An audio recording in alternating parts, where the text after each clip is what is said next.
What is going on, everybody? This is Jose Ledesma with Ignorant Shxt Only Podcast. This is episode 42 with my co-host, Kuya Flip. What up, baby? Yeah, 42. Yeah, 42. Crazy, right? Today we got a special guest, man. One of Sacramento's finest musicians. You know what I mean? One of the best in the city. Let's give it up for C+, baby. What up, baby? Appreciate you for coming out here at 8 o'clock in the morning and hanging out with us, man. Appreciate you. I'm not gonna lie, I was very impressed that you guys do this early. Well, yeah, it just makes it more convenient because my job, I work now. I literally just got off of work, and then, you know what I mean, it makes sense for him because then he can handle whatever he got to do after. I got kids and shit. Yeah. Nice.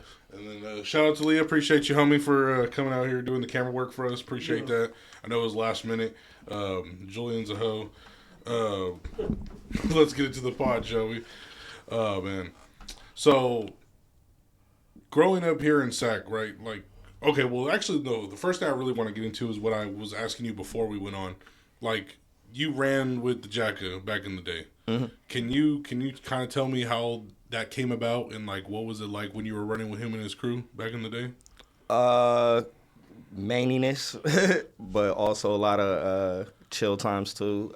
So how I got to be around Jack and the Mob was my brother's cousin. So I have a half-brother named Nashua, and his cousin Alonzo was cool with like Dub 20 and some like people that were in Jack's camp. So he started bringing my brother around, and then him and my brother got tight, and then they started bringing me around, and you know what I'm saying, so on and so forth. And it just became a thing like we would just go to the Bay every weekend and just hang out with him, whether it was he used to have like a fat mini mansion with Lee Majors in Hayward, I believe. And we would be there.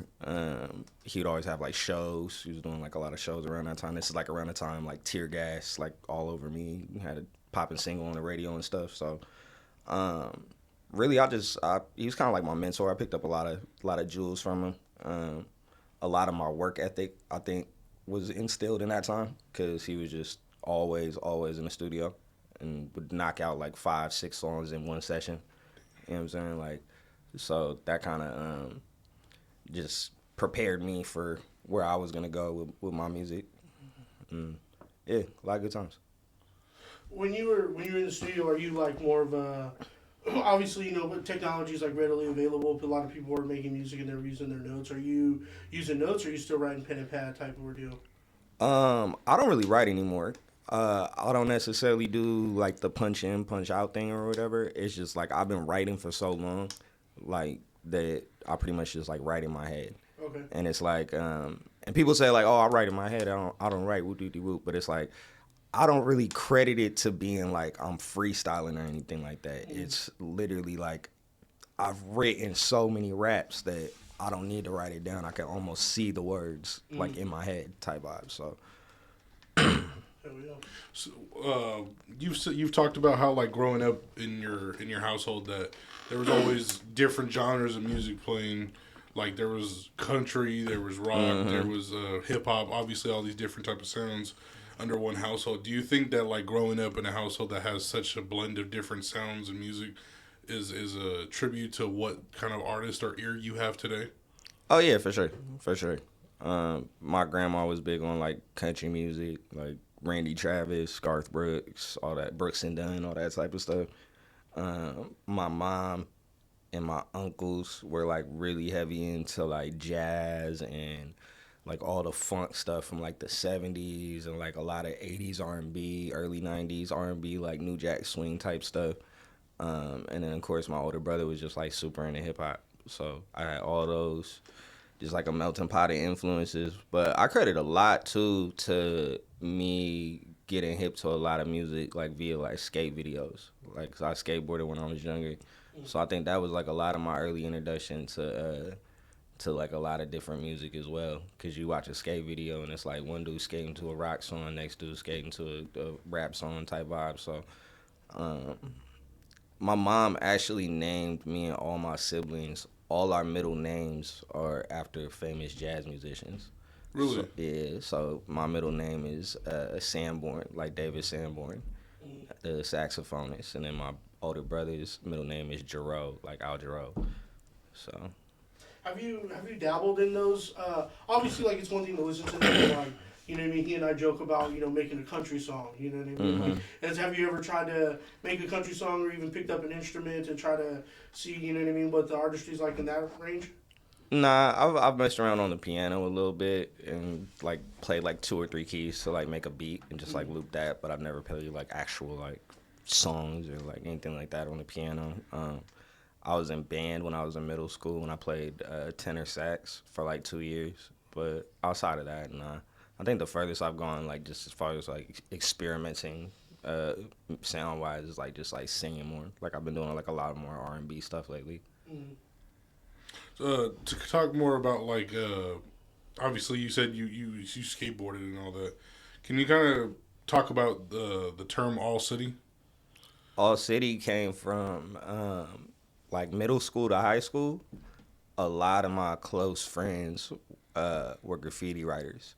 And they actually started, like, it's obviously, like, they're doing something illegal, so I can't shout their names out or nothing or whatever. But, like, they started getting, like, really, really up, like, 2 or 3 years after high school. Like, when we're, like, 19, 20, 21, they was going All City. Like, their name was really ringing out. So, like, that kind of, I would see that, and it was like, all right, when we go out and, like, people recognize you from your tag or whatever like that, like, the notoriety that you getting for the graffiti is similar to like people giving me props for what I'm doing in the studio. So it's like I'm trying to go All City with the music. You know what I'm saying? Yeah. So that's really where that came from. Were you involved with like I'm not like in an incriminating way, but like were you heavy in the community too, like with the graffiti artists? I tried it, but it just wasn't for me. Like, okay. And it was one of those things where it's just like I said, like my boys was like really with it, so it's like, man, I ain't even trying to make y'all look bad. Like they took me to the yards a couple of times and I got busy, but I wasn't nice like that. Hey, honestly, I didn't know this, but like in the graffiti community, bro, like they be having beef for real, because motherfuckers will spray over your shit. Bro. Oh, well, yeah, in that terms. Side type shit, you know what I'm saying? Like, I forget the name of the movie, but there's a movie, like, it was based in the Bay Area. It came out in the early 2000s. But there's, like, a movie about that type of stuff, like tagging crews. It's not Lord of Dogtowns, was it? No. Nah, that's skate video, yeah. That was a skateboard movie. I'm sorry, last thing about the graffiti. You ever played the game Getting Up? It was like the Echo game, yeah. That shit was hard. That game, bro. It was that was my favorite graffiti based game. Aside from like where they did graffiti in like San Andreas or fucking the Warriors, you know what I mean, where you had to do graffiti and shit. Jet Grind Radio. Jet Grind Radio, was that? That was like it was like a rollerblading game, but you spray painted too. Oh, yeah, I remember that on the original Xbox. Mm-hmm. Yeah, okay, fine. I remember that. Yeah, that was a fun game. But yeah, graffiti writers be beefing like it's basically like gangbanging. That is kind of wild. I'm not gonna lie. Yeah. But like you said though, at the same time, if you're like spray painting other people's shit, that's a sign of disrespect. For sure. So you definitely gotta, put the paws on somebody. Wiped out my set. So, to talk more about All City, that's a project you dropped as well, right? Yeah, that was my first album. And then when did you drop that? 2011. 2011. Oh, okay. So, I had gotten a quote that said you were terrified you wouldn't be as hungry or inspired to make a second project that dope again. Is that am I wrong on that, or is that a Nah, that's pretty accurate. Okay, you know what kind of, because obviously 2011 was a long time ago, so how did you overcome that feeling or that thought process to where you're still making music 15 years later? I just had to adapt and adjust. You know what I'm saying? One, to like, real life and finding time and space and energy to do music outside of just everyday life. And I think that's an aspect of it too. I think like when I made that album, and maybe even a little bit going into my second album, I was just 100% consumed with music. Like I didn't have nothing going on outside of rap for real. So I think a lot of it is attributed to the fact that as an adult, like, I don't think I would be able to be in a space like that where I'm 100% focused and committed to doing music. You know what I'm saying? That was like a luxury that I was afforded from my youth. You know what I'm saying? And having a little bit of game and some hustle going on the side to keep the bills going or whatever. And then also like the support system of it. The adapt and adjust part came from me having to learn how to do all these different jobs and wear all these different hats, because I was super spoiled when I did my first album. Like, I came in independently, like, doing, like, a lot of... I've had to, like, do graphic design, video, direct, style myself, you know what I'm saying? All these other roles that, you know, actually are, like, paying jobs in the music industry and stuff. But I didn't realize that, like, I was learning all these different traits and crafts or whatever as I was going along. But when I first did that album, it's like, bro, we have, like, 10-man staff, you know what I mean? So imagine you 23, 24 years old, pocket full of money, clout, you know what I'm saying? You got the big homie that's putting all the money up for the album. I have a smart, fucking super intelligent manager at the time. Like, my manager is 2 years younger than me, but he graduated high school 2 years before me. Like, he skipped grades. Went to college super young. Jeez. Then I had a graphic designer. The graphic designer that I was working with at that time, he later went on to be the CEO of Revolt and working right hand with Diddy. No way. I had an A&R / personal assistant who was like getting me all these beats and stuff. Like, that's how I ended up working with like Cardo and like Sledgen and all that, because she used to run like the website and like all the email lists and everything for Taylor Gang. So she had like ties to like Wiz and all that shit. That's how probably how I ended up opening for Wiz when he came to Sac around that time too. I had 3 in-house producers, Chase Moore, and then the 2 brothers from Hippie Sabotage. And they all 3 know how to engineer. So Crates is the engineer at Soundcap, which is like one of the most prominent studios in Sac at that time. And then Chase is the engineer at Amina. So whenever there's not sessions going on, I'm recording for free at these top-notch studios. Yeah. You know what I'm saying? And then I had Eric Lee, who was directing all my videos at the time. He, shortly after doing like the first 2 albums with me, he stopped doing music videos and just went on to do like Nike campaigns and working for like National Geographic and stuff. He hasn't shot no music videos since then. So it's like I just listed like 10 different roles of people that I had at my disposal to make this album. And everybody's super into, and I think a lot outside of that too, and this is something I hope really resonates with a lot of younger artists, I don't believe in like the entourage thing and like having extra people around that aren't like doing anything. Right. So it's like anywhere I'm going, I'm showing up 10 deep because I have 10 people on my staff, right? That people are actually useful. Mm-hmm. But also too, I had another, say, at least 10 people that seen what was going on and bought into the vision and the dream, you know what I'm saying? And they were supporting, you know what I'm saying? So it's like, as much as it's important to have like your staff and people that are actually playing roles on some like willing the universe to work in your favor, you need like a believer circle. That's the term I got from the homie Jay Ant. Shout outs to him. He just did that Drake record, Too Hard for the Radio. You got to have a believer circle. You got to have people that you're interacting with on everyday life that might not be in the studio with you and stuff like that, but they're like believing in what you're doing. So they're coming to shows, they're buying merch, you know what I'm saying? Whereas like, you know, I'm also a very big believer in your friends aren't entitled to support you. Like, they don't have to support you, you know what I'm saying? So you got to really take advantage of the people around you that do support you, you know what I'm saying? Even if they don't necessarily play like a tactical role in what it is you got going on. Because in a lot of times, those people aren't going to be like the people that you gravitate to. They're not going to be like the cool people, you know what I'm saying? They're not going to be, you know what I'm saying, like what you're attaining to be around when you're envisioning this persona as a rapper that you're trying to sell, you know what I'm saying? But you got to work with what you got and the people that God gives you, you know what I'm saying? So that was like something that like I didn't really grasp early on in my career. It's like, damn, like I kind of fake played homie to the left, but he hella fucked with me, you know what I'm saying? And then I'm around these motherfuckers that don't even really fuck with me like that, you know what I'm saying? Because I think they're cool or they got something going on, you know what I'm saying? So, yeah. I mean, that just seems like something that is a necessary lesson, like especially early on in the game. When you're talking, I'm getting the aspect of like, obviously you're a talented artist, you know exactly how to conduct yourself in the studio, but you're also stressing the importance of having a team around you, right? With your first album and you saying you being spoiled, was your second album like that? Staff cut down to like 3.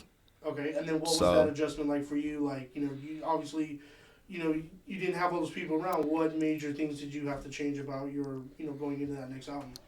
We didn't record at Amina and Soundcap as much. We did do a lot of the album there, but we recorded a lot of it at Chase's house. Everyone came out of pocket a little bit for expenses, for things. Like, we had to outsource the graphic design.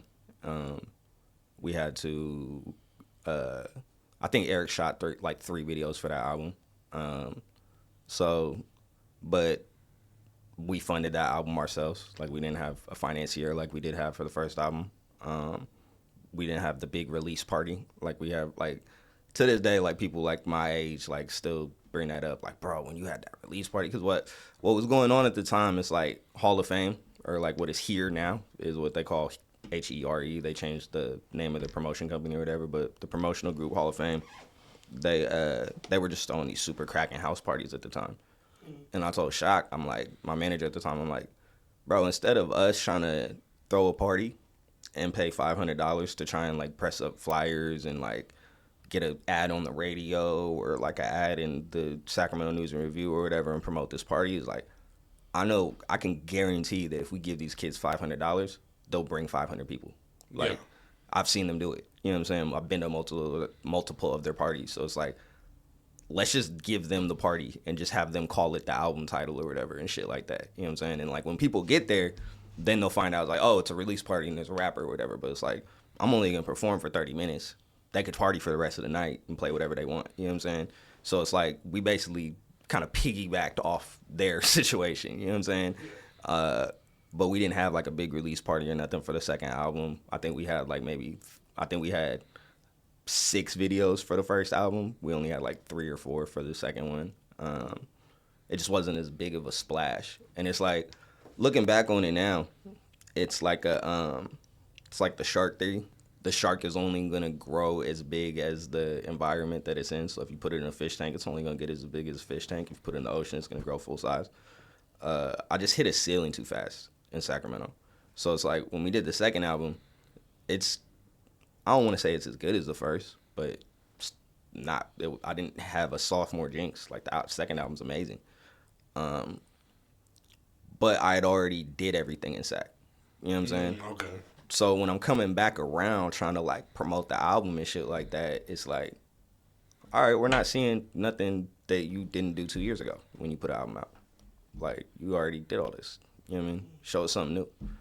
So after that, when I went to New York and had some other shit going on, that, you know, created a different wave or whatever. But also a lot of that was more so positioning and propping it up to make it look good. People just love the fact that, like, oh, you're in New York and you're around all these other big rappers and shit like that. You must be a big rapper now. When it's like, nah, I'm sleeping on my man's couch. I'm out here trapping. Like, what you talking about? Like, but it's like, people see things and think it's bigger than it is, versus like when I was actually here, feet on land, boots on the ground, doing shit, like, kind of like people didn't really care as much. Because like I said, it's like, we already done seen this shit. Like, and I watched it, like, I didn't understand, like, I couldn't put myself outside of my body and look at it to see it happening when it was going on. But it's like, now that I look at it, it's like, man, everybody had their time when they had their like little 3 years where they was the guy. Like, I watched Doey have it for a little bit, I watched Bueno have it for a little bit, and then Illy had it for a little bit, Chewy had it, I had it. We were kind of all 3 fighting for it at one time or whatever. And then I think on some like title belt shit, I kind of like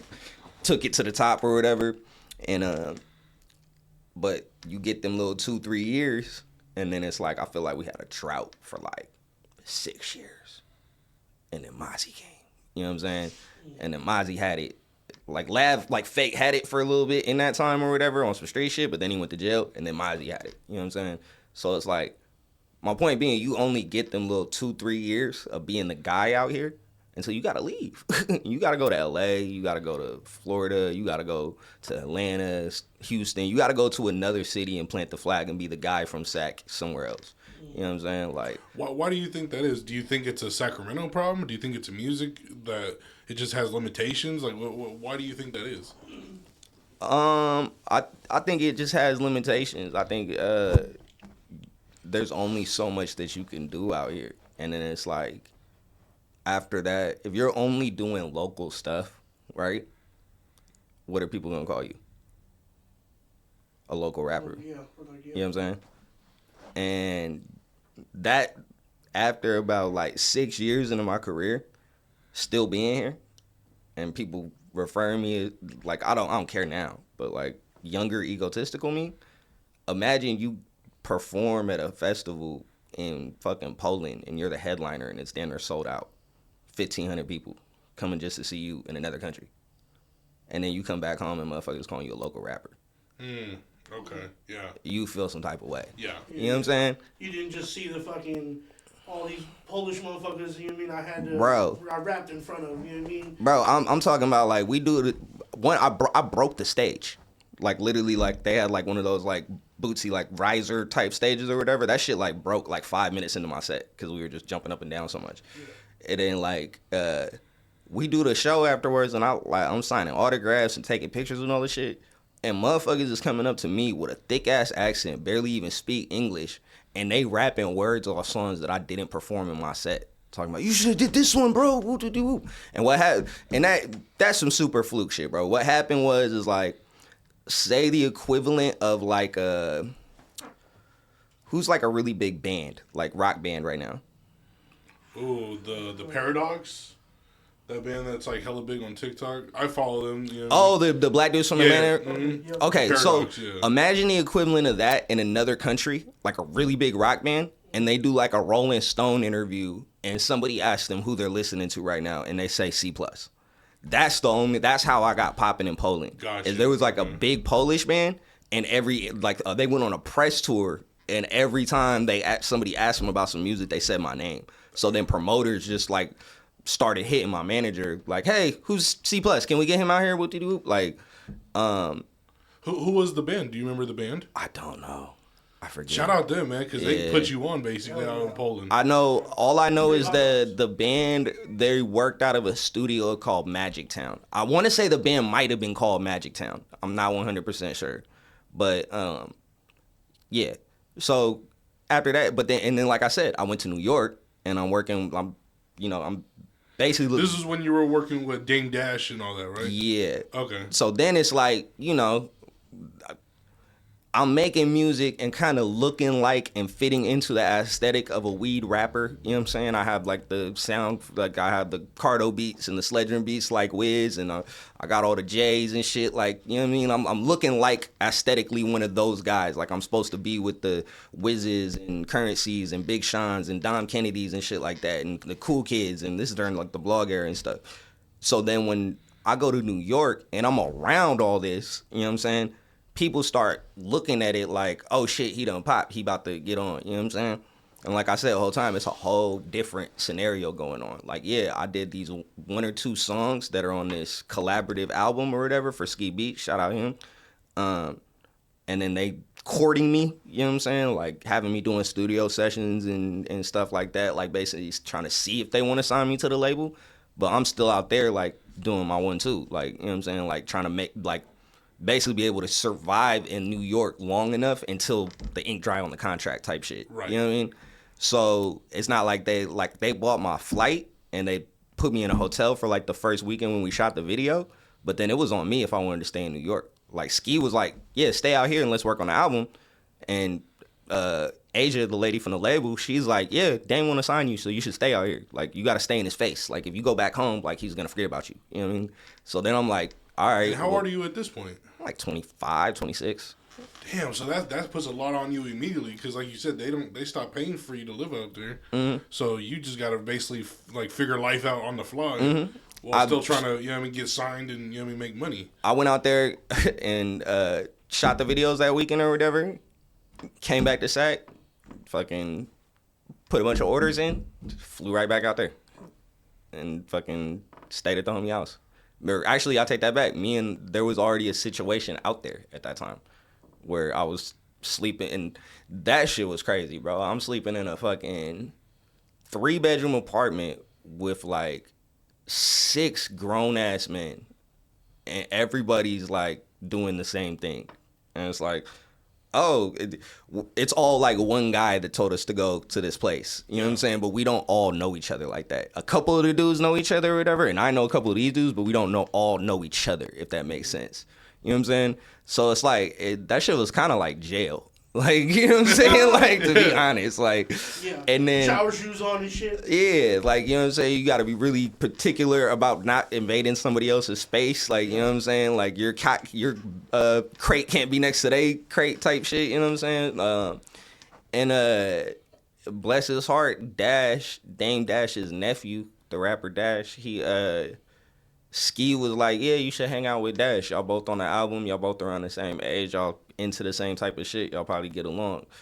And I remember hearing a similar story about Ghostface and the rapper Superb, rest in peace, that he worked with.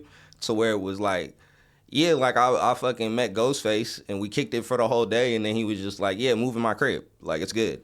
And that's literally what happened with me and Dash. Like, Dash came and seen how I was living and was like, oh, nah, like, you're trying to get my uncle to sign you and shit? You trying to do the album with Ski? Like, this ain't gonna work, bro. Like, you gotta fucking just come fucking sleep on my floor. Like, so then I just fucking started staying with Dash in New Jersey and sleeping on his floor.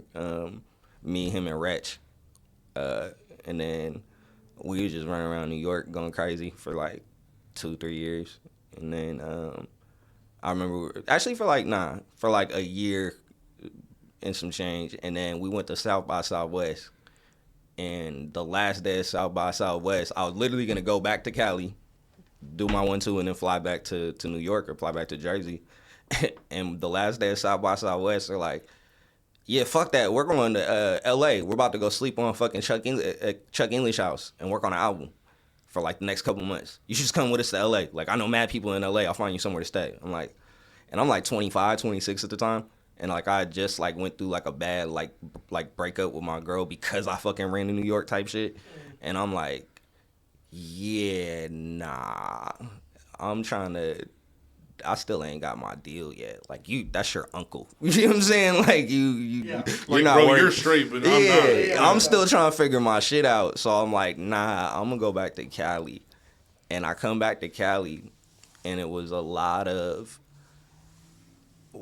we all helped you get to this point, and then you left, and now you're coming back, and you think everybody, like, you think it's good. Like, you know what I'm saying? Like, you were supposed to get the deal, and everybody gets situated because you got, like, everyone bought, like, and it's like, you know, I had a meeting with Def Jam. I had a meeting with Atlantic. You know what I'm saying? So it's like, after the first album, going into the second album, it's like, it's looking sweet. Like, we dinner about to get the deal, and everybody gonna be straight after we get the deal. Like, that's how much everybody bought into the vision. And then, like I said, after that first album, the staff kind of shrink down. You know what I'm saying? It's literally just me, Shock, the homie that was putting the money up. Now he kind of just, you know, around type shit. But he has a lot of connections and stuff, so it was integral that he was still involved in the situation. The 2 producers, or the 3 producers and engineers, and that's it. And like I said, Eric shot a couple videos, but it's like, I didn't have the graphic designer, I didn't have the A&R, I didn't have the personal assistant, I didn't have the, you know, I'm not gonna shout them out, but I was working with a clothing line out here that was like providing like a lot of like media resources and stuff too. So then when I came back after the New York situation, everybody's like, oh, you didn't get a deal in New York?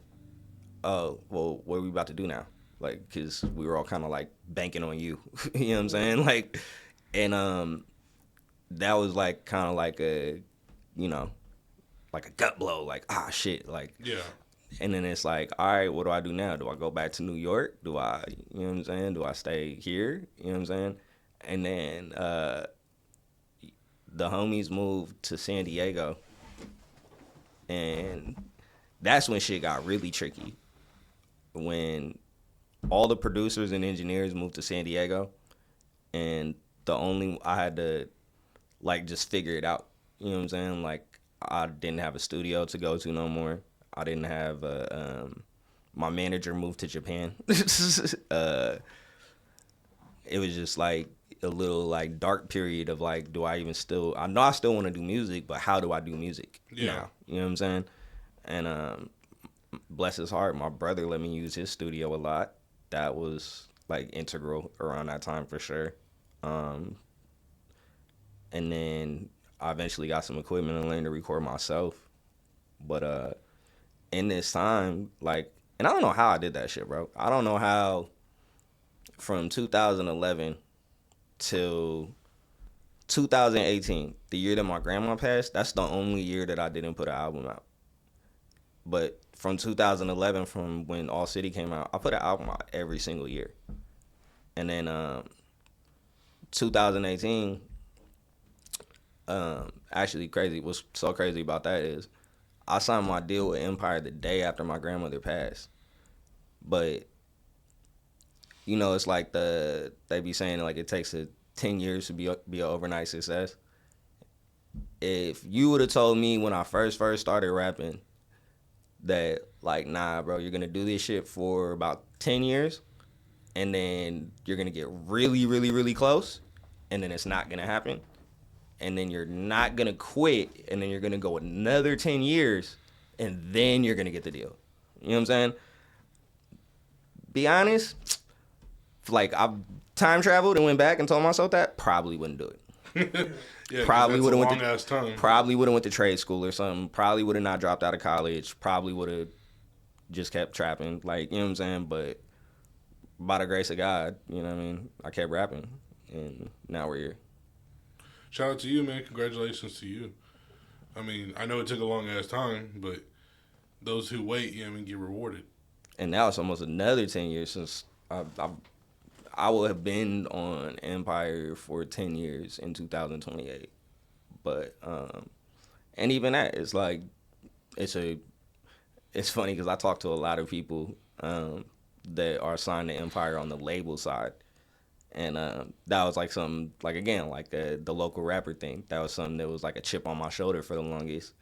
Because I was like, well, yeah, I got the 80-20 distribution deal or whatever, but they just gave Mozzie 50 bands, and then a couple of albums come out and shit. Like, they just gave Mozzie $250,000. Like, you know what I'm saying? Like, it's like, why can't I get a deal on the label side? Yeah. And then I start meeting people that, like, have deals, and they're like, oh, nah, bro. Like, if I knew what I knew now, I would have never signed. Like, not on some bad shit. Like, they all happy with the business at Empire, and they got paid and everything. But it's like, yeah, the leverage I have now as an independent artist or whatever, I can promote myself and stuff like that. If I still had an 80-20 split, you know what I'm saying, and just had a distribution deal, like, I'd be eating crazy right now. Because it's all about, like, your masters and, like, the control of your Nah, you own your masters and all that with Empire. That's why it's so beautiful. I'm not sure how that works on the label side or whatever, but I'm pretty sure they still retain ownership of their masters. But it's just like, you know, they advance you X amount of money promotional-wise or marketing-wise or whatever, and it's basically like a loan. You know what I'm saying? Like, you got to pay that back. I don't know what the interest is on it. You know what I'm saying? But they give you an advance for your album or whatever in the hopes that it's going to recoup that when it sells, which is pretty much the business structure at any label, versus where I'm not signed to them as an artist on their label. I'm just an artist that they have a distribution contract with. Oh, so okay. I make all my music and produce all my music on my own, and they just distribute it to digital streaming platforms for a 20% share revenue split of the streaming royalties. Just the streaming royalties. They don't own any of my publishing. They don't own any of my masters or anything like that. So you still essentially are like independent. Yeah. They're just the one pushing it out on social, on the platforms. Mm-hmm. But are you able to utilize their resources? Like, and that was another thing. Like, so for the first, like, it must have been a mix-up or something. Like, shout out Ari Simon, the homie that got me my deal. I think they must have thought because Ari brought me in that I might have been on the label side, because he had a couple artists that he was managing at the time, or working directly with, that were on the label side. I think like Rex Life Raj and like All Black. Mm-hmm. So I think they assumed, because Ari's who pushed my deal through, that they were supposed to be giving me like support. And so like the first couple months, I'm in all the email blasts and I'm getting like the promotion and shit. Like, I'm on the Instagram page and on the story and shit like that. And I'm like geeked. I'm thinking like, oh yeah, I'm on Empire. I'm on, you know what I'm saying? It was like a big deal to be on there at the time. It still is a big deal. But and then like I remember we just put something out and there wasn't no email blast or nothing. Like, and I'm like, all right, I guess they just forgot about this one, and then we put another one out, and it's like, hey, bro, like, what's going on? They're not pushing my shit no more? And then my manager at the time, Armand, like, he hit Ari, and they're like, oh, yeah, no, they're not doing that. They don't do that. He's got a distribution deal. I'm like, well, why'd they do it for the first couple ones? Well, must have been a mix-up. Yeah, maybe it was like not a courtesy, but they were just like, oh, you know, it's the first one, we'll do it on this one, and then on the back end you gotta put on your own shit. And that's, I think like the underlining theme of all this or whatever is just like not taking nothing personal, because it's like I've had to meet, like I've met Ghazi like fucking 5-6 times, and I've had to like introduce myself every time I meet him. That's but the it's CEO of Empire, right? Yeah. Okay. But it's like, bro, this dude has 1,000 artists, literally 1,000 artists signed to his label. You know what I'm saying? Like, who am I to feel some type of way because I have to like keep introducing myself to him? Like, you know what I mean? And it's like, everybody that you see on your way up, you're gonna see them back on the way down. So it's like, it's just like, it's really important to like make a good impression on people, because it's like, all right, cool. I'm like, if I feel some type of way and I get mad because I keep having to introduce myself to this dude or whatever, like, that's like your ego. You know what I'm saying? That's like you feeling like you having some type of entitlement or whatever just because I'm an artist that has a distribution deal with this dude's company, that he's supposed to know who I am personally. And he's like the fucking way up here. You know what I'm saying? Probably didn't even get up the chain to him that I got a deal over there. You know what I mean? So it's like, you know, so it's like if I feel some type of way now, like, all right, say couple months or years from now or whatever, and I have some motion and shit going on and we come across each other again, and it's like, what am I gonna hold that grudge and feel some type of way? Like, nah, like, it's just the game. Like, that's just how shit is. You had came out with the Sacramento Kings version, basically, of the Black and Yellow song, Purple and Black, or Black and Purple. I don't remember if it was Black and Purple. Okay, Black and Purple. So, and you kind of got the okay, basically, or the approval, I should say, of like Wiz Khalifa, like him saying like, oh, you know what I mean, like, this goes. Like, can you kind of talk about what was that like when that was going on? That shit was cool. Every time you get a nod from somebody that's like really in the game, you know what I'm saying? It's like, that shit's, you know, it's motivation. You know what I'm saying? It was definitely a cool thing at the time, especially too, because like I said, it's like I was working with like a lot of his producers and stuff. And it was like I wasn't trying to bite Wiz or nothing like that. It's just like it was a blessing to be able to, you know, be in that sphere, in that realm of what was going on at that time, like the popular sounds and shit like that. But I think also too is like that got played on the radio. They played it at the Kings game.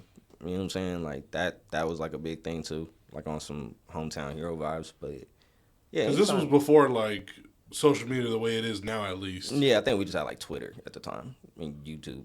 So how did that feel like, considering that there wasn't social media like that, but then how did that like feel like going around people knowing your song and you know what I mean, it being played on the radio and the Kings, you know what I mean? Yeah, supporting cool. it and shit like that. How, you know what I mean? I think, like I said, like I used to be an asshole when I was younger, bro. Like a lot of shit used to go in my head. I used to have a really big ego. So that probably didn't help at that time. You know what I'm saying? It probably inflated it a little bit more. But, nah, it was definitely cool. What do you think made you get rid of the ego? I read a book not recently, this was actually a while ago. I forget the name of the author, but it's called Ego is the Enemy. And so essentially it just talks about, like, you know, humility and, like, how to be humble in moments, right? Because, like you mentioned, you know, people you meet on the way up or same people you meet on the way down. What was that switch for you, like, to get rid of, not necessarily get rid of, but to, you know, lessen the ego? Man, life will humble your ass. Like, quit. You know what I'm saying?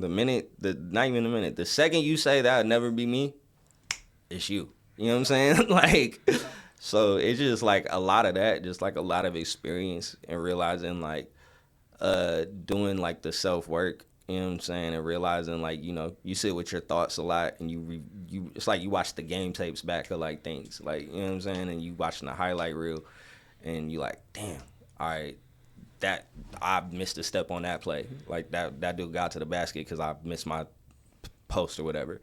Or, oh, I was a step too slow on this one. You know what I'm saying? It's like I do that with, like, life. You know what I'm saying? And then it's like in a lot of situations I realize it's like, oh, nigga, this shit didn't work out because I had a chip on my shoulder. I was jaded. I was arrogant. I was egotistical. You know what I'm saying?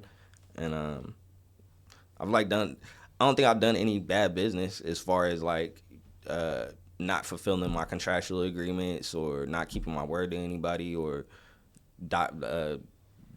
deferring from my morals, values, and principles. But I've done bad business in the aspect of I've probably not been easy to work with. You know what I'm saying? Or gave people a hard time. You know what I'm saying? Or made people uncomfortable. You know what I'm saying? And I feel like when you're challenging people and pressuring people to be great, it's okay to make them uncomfortable. But when you're just making people uncomfortable just because you're difficult to be around, like, nobody wants to be that guy. And it's like, it just took a lot of, like, self-reflection of me realizing it's like, oh, a lot of times I have been that guy. So, but also, too, it's like Jay said, sometimes you need your ego. You got to remind these niggas. You know what I mean? I look at your ego as like, say you playing Call of Duty and you get body armor. But then when your body armor is gone, any hits that you take go away from your actual lifespan. It's like your ego is like your body armor. You know what I'm saying? It's like that shit's just there to protect your confidence. It's not there to be used to be weaponized against people. You can't kill nobody with the fucking bulletproof vest. You know what I'm saying? Yeah. You could protect yourself with the bulletproof vest and not let shit get to you and take it personal, like I said. But you can't use that and weaponize it against people. And I think I just used to be really just cocky and arrogant. And just a lot of life experiences made me stop being like that all the time. And like, do you feel like that was kind of like a situation where, as you were self-reflecting, you were like, damn, that's probably why maybe certain people don't want to work with me? For sure. Like, you know, because maybe I had this situation where I was being difficult and I mean, was there like a specific, would you like to share a specific example of maybe a time you were being difficult and maybe, you know, I mean, as you reflect, you're like, damn, that was probably something I shouldn't have done? Also, too, something I didn't think about, too, that's really important is I got sober. I used to drink a lot of syrup and pop a lot of pills. And one instance with that, I did a show in Stockton, and I was just high as fuck. Bombed the show. The show was trash. I was fucking my lyrics up, and it was just a bad show. And then after the show, I didn't want to talk to no fans.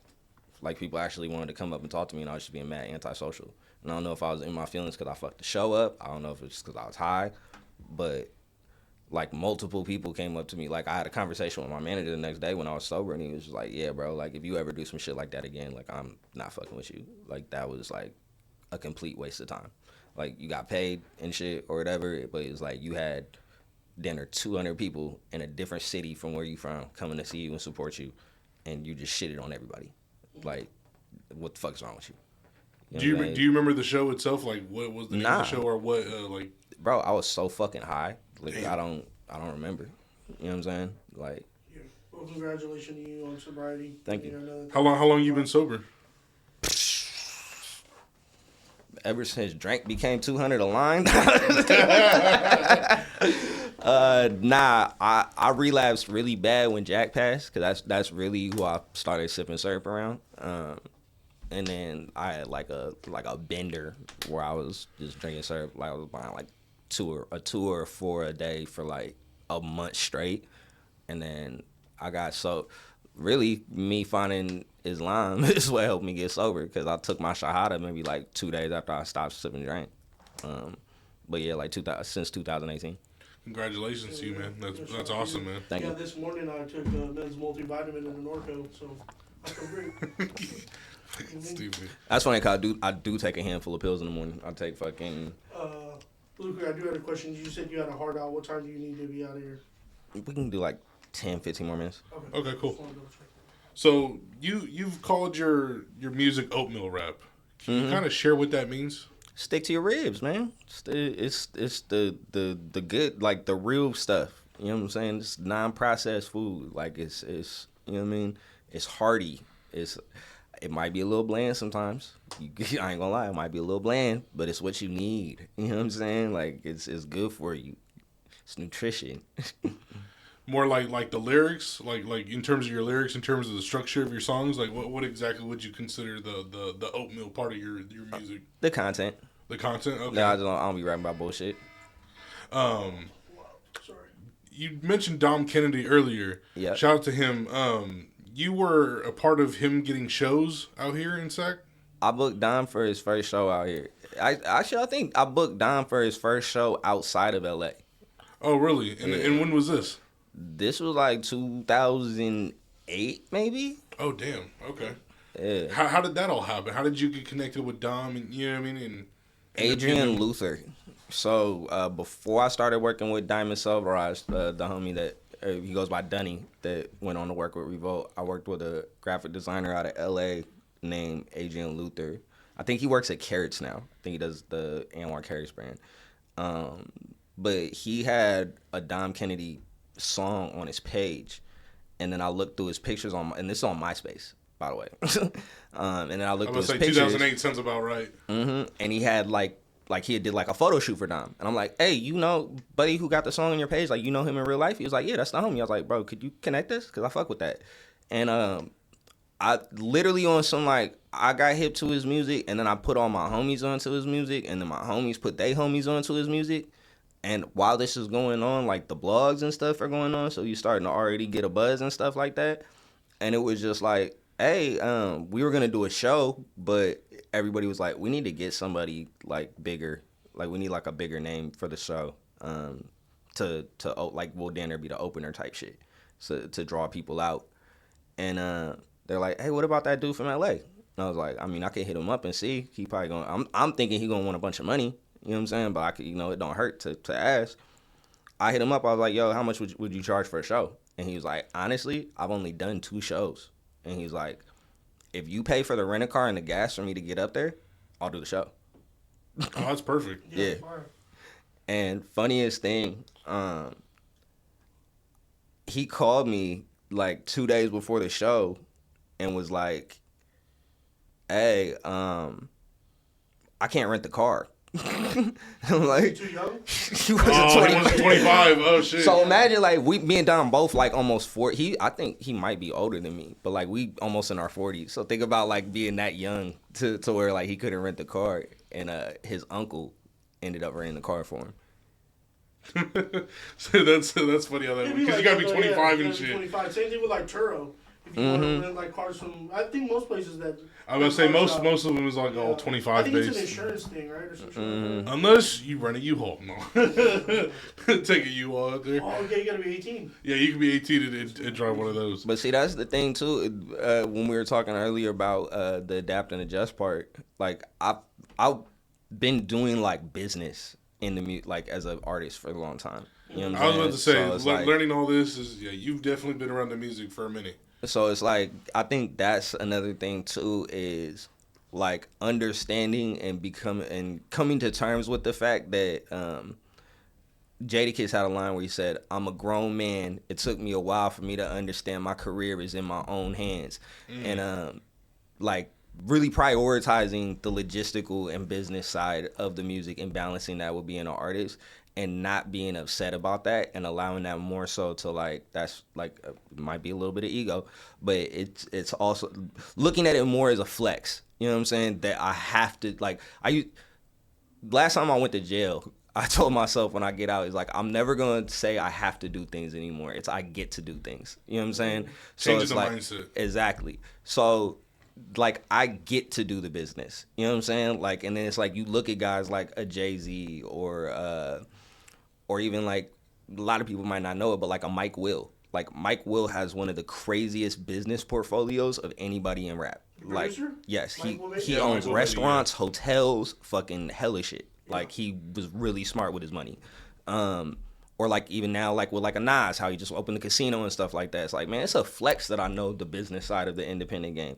Or really like closer to the turf, like E40. You know what I'm saying? Like, look at everything that he's done. You know what I'm saying? He has so many businesses now and shit. They got the nope in the Wingstop commercial during the playoffs. You know what I'm saying? Like he got the wine. He got, you know what I'm saying? So it's like a blessing to be able to have learned all these other things that I used to look at it like it was a burden. And I remember having the same thing when I was doing cultivation or whatever, getting irritated because it's like, yo, I'm a cultivator. Why do you guys have me building the irrigation right now? Like, why am I doing irrigation? Like, I'm here for the plants. I'm working with pipes and water and shit right now. What is this? And then the homie was like, bro, you know how much you could make doing this if you go do it for like a golf course or something? Or like you're learning a skill right now that people actually pay to go to school to learn. You know what I'm saying? And we're teaching you this shit for free. Yeah. And you're like mad about that? Like, you sound retarded. Yeah. For sure. Those shits coincide. I learned a lot of things because I'm in cannabis too. I work at Mobies. So it's like, you know, a lot of that shit coincides, you know, as far as like when you're building things that you can't take them other places. One thing that I understand is that like with the artistry and the business side of the music industry, they for sure need to, you know, they run next to each other, right? Which, in your opinion, do you think is more important, the artistry side or the business side? If you would have asked me not even 3 years ago, I probably would have said the artistry side. For me personally, because it's like I could never put a song out again. I'm still gonna rap. I'm still gonna record songs because it's like it's therapeutic for me. It's just something that I do. But now it's the business side because you can make 100 songs and not do the business side. And then somebody can make one song and do all the business for it and their song blow up and shit. Because now the business side, I look at it as like it's not even, there's only a very small sliver of what artists do that is actually fundamental and based around the actual artistry. It's the recording of the music, the rehearsing of the music, and the performing of the music, the writing and creating of the music. That's it. And back in the day, that's really all artists needed to do. You had a label, you had people that did everything else. You had, you know what I'm saying? And it changed where now it's like the music industry is so scared. Like all these old rich motherfuckers are so scared because people have figured it out. The label doesn't want to do artist development anymore. That's gone. Just how there's like this office space. There used to be a space at the record labels. There's artist development. And there's a whole wing. And multiple people had jobs in artist development. Then the internet happened and social media. And it was like, oh, well, like, this shit is already flaming hot. We just need to fucking market it and put it out. We don't need to develop this artist. This dude doesn't. He has one song. We're about to put him on tour and shit to do the one song. But he don't need to know how to do a fucking show. He's a rapper. Like, he's going to go out there and fucking yell over the lyrics and fucking have all his friends on stage being a hype man. You don't need to know how to perform.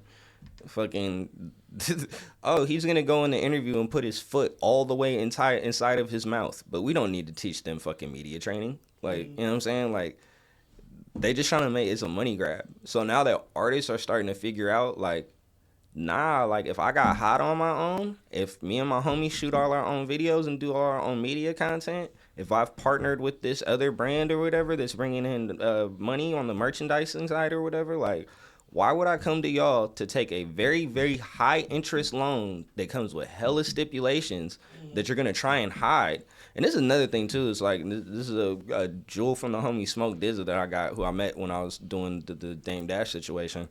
In perpetuity. So they put this is something too, like for kids out there or up and coming artists, and if you're a street nigga too, this is something you need to understand. The U.S. government doesn't define the language that is spoken in court as English. It's called legalese. You speak English. You do not speak legalese. There are words in the English dictionary that mean one thing in English and mean something else in legalese. And one of these words is in perpetuity. And in perpetuity in a contractual form means that anything that you sign on this paper right now, regardless of we start fucking sending people to space and that music becomes not a consumable commodity and everything is fucking Pokemon cards now, we still own your ass. In perpetuity, forever. There's nothing that can unbind this contract. We are going to be able to, this shit is going to last forever. There's nothing you can do to make this agreement go away. And that word, they be slipping in all these contracts or whatever, and motherfuckers don't realize it. Like, there's artists right now that you think are big name artists or whatever and shit. They can't put their name on a t-shirt and go sell it. You know why? Because it's owned by the labels. They don't even own their fucking name. Yeah. It's like how you a basketball player and you can't have your name on the back of the jersey in the commercial, or you can't have the team's name on the jersey. Like, you can't even have your name on your own shit because the label owns your name. Like, imagine going to a label and you sign a deal or whatever, and then you realize the deal's fucked or whatever, and you want to leave the label, and they're like, yeah, but how are you going to leave the label? Because we own your name. We trademarked your name. You didn't trademark your name before you became an artist, so we own your name. Like, that's insane. Yeah. That's, yeah. God damn. But yeah, learn the business, kids. Don't, Yeah. So, I mean, just out of left field, the one, now that you've like shared all this game with us, have you ever thought doing like a seminar or like a way to like get this information out for young people or young up and coming artists to help? You know what I mean? As put much them on as game, I put basically. as much as I put out 30 albums and made I feel like you got a lot to amount, share, bro. People don't respect free game.